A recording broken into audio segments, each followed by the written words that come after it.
Says the Pele Yoetz, we're up to the entry of onis, unavoidable circumstances.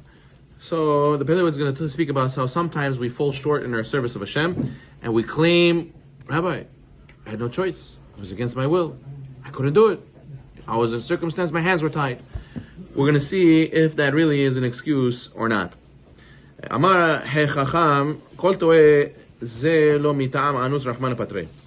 The wise man says, right, every person who errs and stumbles in a sin will at some point use this excuse of the merciful one exempts those who are victims of unavoidable circumstances. Why didn't you come to Shachrit?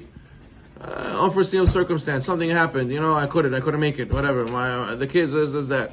Oh, why didn't you come to learning at night? Oh, something happened, I couldn't, this, that.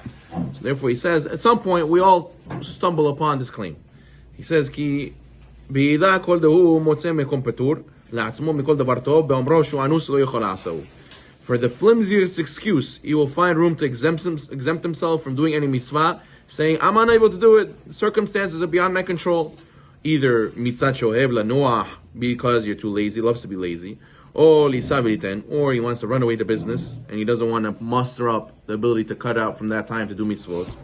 Right? Or sheyitzor tokfo, or he has yitzar overpowered him, or he has a ke'ev, or shu halush, he has some type of pain, he's too weak.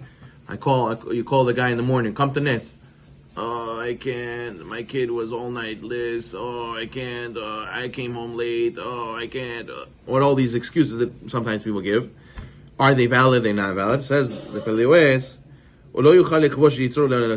he doesn't have the strength to conquer his yitzara. And he says, it's not my fault. What should I do? How can I be held liable? אבל ידוע, לכל שאין טענת אנסים כאלו מועלת לעולם הבא, ואין פותר אותו אלא טענת אונס גמור. But you should know, this exemption of it was not in your control, it was an unavoidable circumstance. This will not help him in the world to come, and it will not exempt him only if he can correctly claim that really he had absolutely no choice. Hashem knows if he really had the choice or not, if he really could overcome this obstacle you had or not. So what's the guidelines? What's the test of seeing if this was really an exemption or not? If really wasn't unavoidable or not? So he says, the litmus test. In order to determine what's really an unavoidable circumstance and what's not, what should you consider? If a person would have gone out of his way and showed up to the place he was supposed to, and he would have got $100,000 in a chimadan, $100,000 in a luggage right away, you would take it home cash. Would you say the same excuse? Would you say, "Oh, I can't come 5:30 in the morning. There's a guy willing to give you $100,000. All you have to do is show up." And what you say? "Oh, I can't. My kid didn't sleep all night. I'm tired. I didn't sleep well." Would you say the excuse and not come? "Oh, I can't. I had a wedding last night. We came home at 1:00 in the morning. Oh, it was my cousin." You wouldn't come $100,000 in the morning to show up? If you really mamash, you wouldn't. Okay, so then you'll know in Olam Haba you'll be exempt. But if it's not true, if you would show up for $100,000, so why don't you show up to the Gemara class? So why don't you show up for the night learning? After you sat on your couch after a long day of work, you came home and you say, and you tell your friends called you, "No, I'm waiting for you in the kollel. Are you coming to learn chavruta? Or it's in 5 minutes. Are you going to go look for parking? Going to come?" "No, you don't understand. That's such a long day. I can't. My leg hurts. My kids, my wife needs me." And you start this whole Megillah Esther. You start with this Megillah of why you cannot, right? And therefore, what? If it would have been $100,000, he goes, one of his potential customers calls at 7:30 after he sat on the couch. No, yes, yeah, what's going on? I'm here, what's going on? Yeah, you want to talk? No problem. Yeah, I just want to let you know, we checked it out, we want to get back to you, All of a sudden, he has like a new neshama. But for it to learn, to go out to pray Arvit, for to go and learn with Chavruta at night, I can't.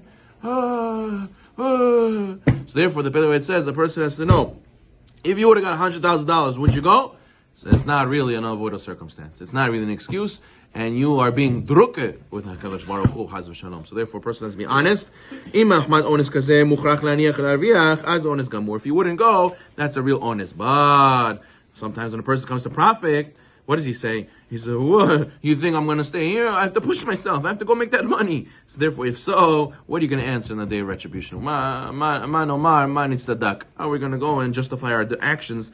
We'll be humiliated, disgraced. We will not be able to defend ourselves in Shamayim. Anoshi Anesh, Shalom, you'll be surely punished by the Master of Judgment. So therefore, if you understand what Mishlei says, Im tevakshena kekesev chamatmonim techapsena as tavin yirat Hashem.